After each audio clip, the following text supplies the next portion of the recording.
Бул мен уже маркетплейстерди изучать этип, не только Amazon. Азыр TikTok Shop деген чыгып атат. Shopify деген бар. Башка дагы маркетплейстер мисалы кошуп алып кетсе болот да. Демек, чисто Amazon эмес, в целом marketplace. Сиздер marketplace менен окуп турду. Ошо сиз Instagramда байкаганда бир нече маркетплейстерди белгилеген турбайсызбы? Анан Amazon'дан тышкарыда кайсы немелерди кыласыз ошондо? Биз азыр TikTok Shop менен баштадык. TikTok Shop болгондо кадимки эле TikTok менен TikTok болгон магазин барбы? Ооба. Интересно. Бул пока азыр бизде иштебейт.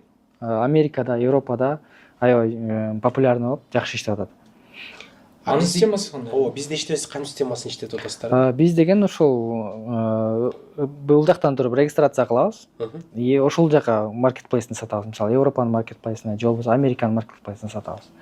То есть сиздер ошол эле дропшиппинг сыяктуу посредник болуп эле? Ооба. Алар покупатель, сиз орто жол неме таап коюп турбайсызбы? Ал отдельный приложение TikTok Shop, э? Жок.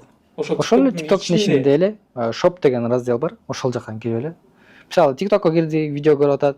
Анан бир блогер бир товарды распаковка кылып, өзүнө реклама кылса, ошол жерден эле покупать жана Instagramда да вроде ошондой неме бар. Instagramда да чыкты. Биз дагы мисалы UFC немеси чыкканда, UFC'нин шортиги деп туруп, обязательно ылдый жагынан немеси чыгып калат да, и ошол жака секирип кетсең болот, сразу баасы менен чыгып калат. Бул жаңы башталып келаткан тренд да.